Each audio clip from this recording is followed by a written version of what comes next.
Baik, assalamualaikum warahmatullahi wabarakatuh.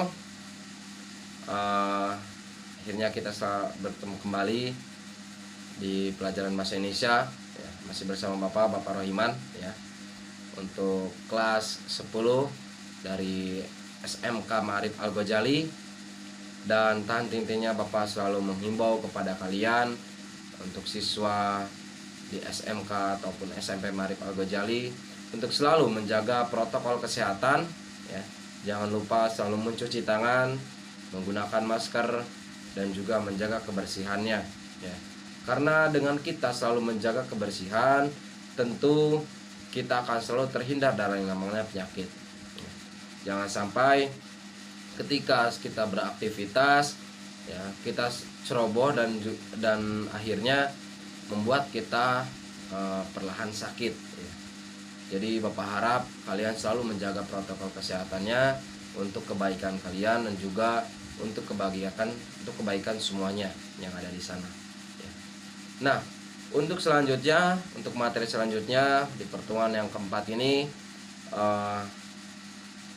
kita akan membahas tentang bab yang kedua, masih bab yang kedua tentang teks eksposisi, ya, untuk kelas 10, namun dengan materi yang berbeda, ya. Dan untuk pembelajaran yang selanjutnya di video ini, setelah di video selanjutnya kita akan melakukan UTS, ya.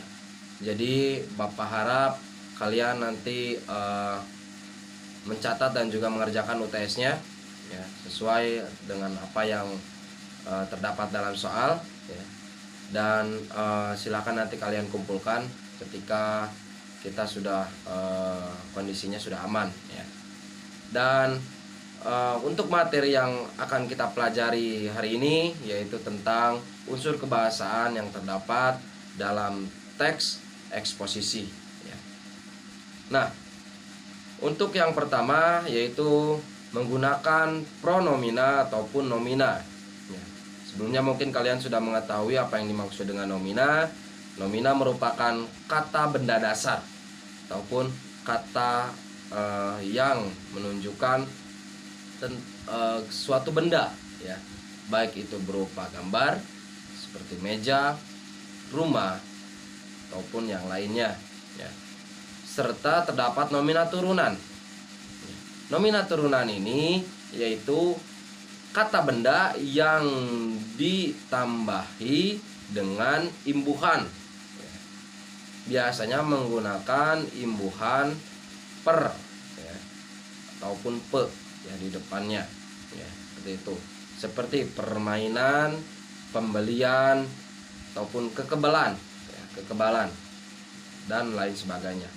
Itu adalah nomina turunan. Nomina turunan itu adalah nomina yang menggunakan imbuhan dalam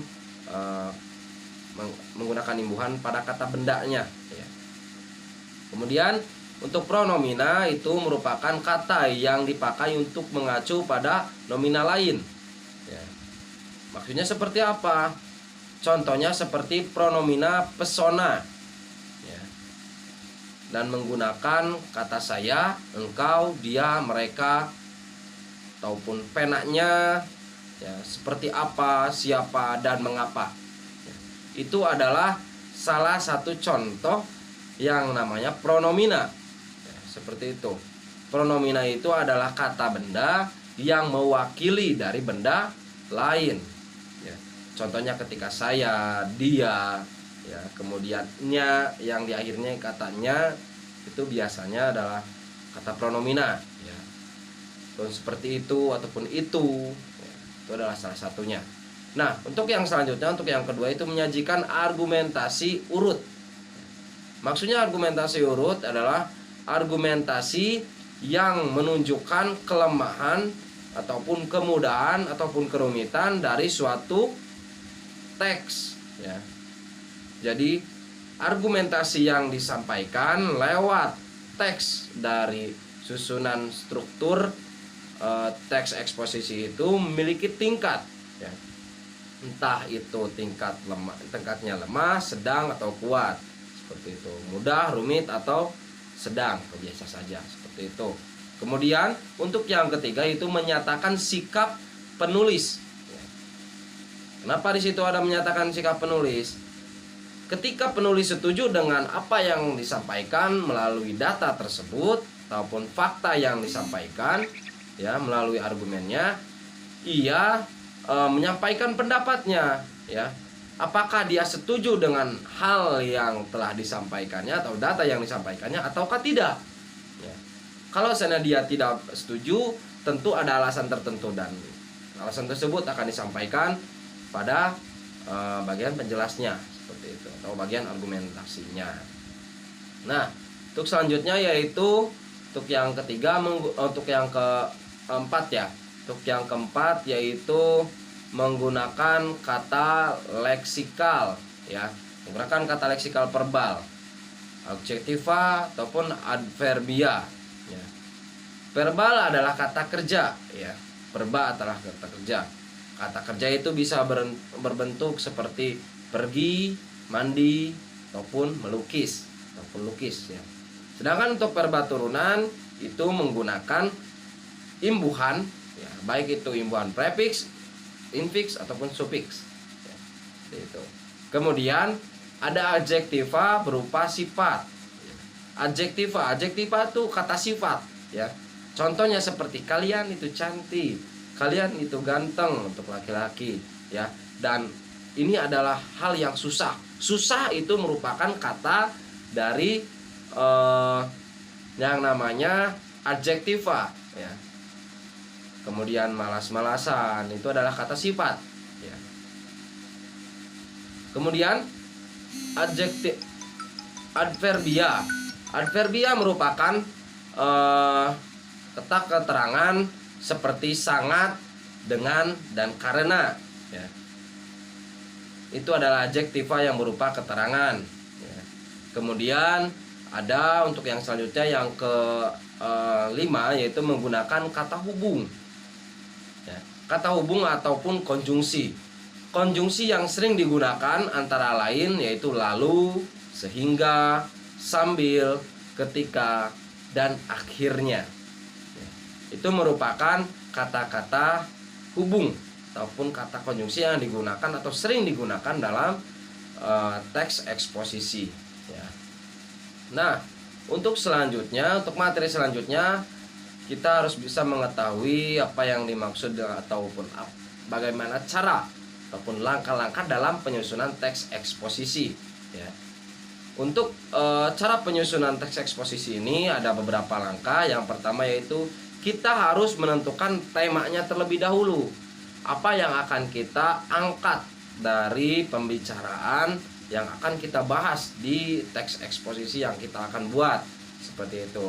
Apakah itu tentang berupa teks definisi, ilustrasi, perbandingan, pertentangan, ataupun berita, ya.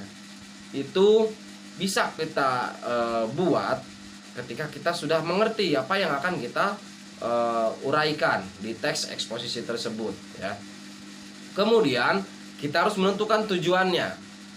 Tujuan apa yang akan kita sampaikan kepada pembaca dari teks yang akan kita sampaikan, seperti itu, ya. Kemudian mengumpulkan bahannya. Maksud dari mengumpulkan bahan ini yaitu mengumpulkan data-data yang bisa mendukung argumen yang akan kita sampaikan atau argumen yang ada, ya, seperti itu, ya. Baik itu argumen yang akan kita argumen ataupun data yang akan kita sanggah atau kita tidak setujui, maupun data yang akan kita setujui.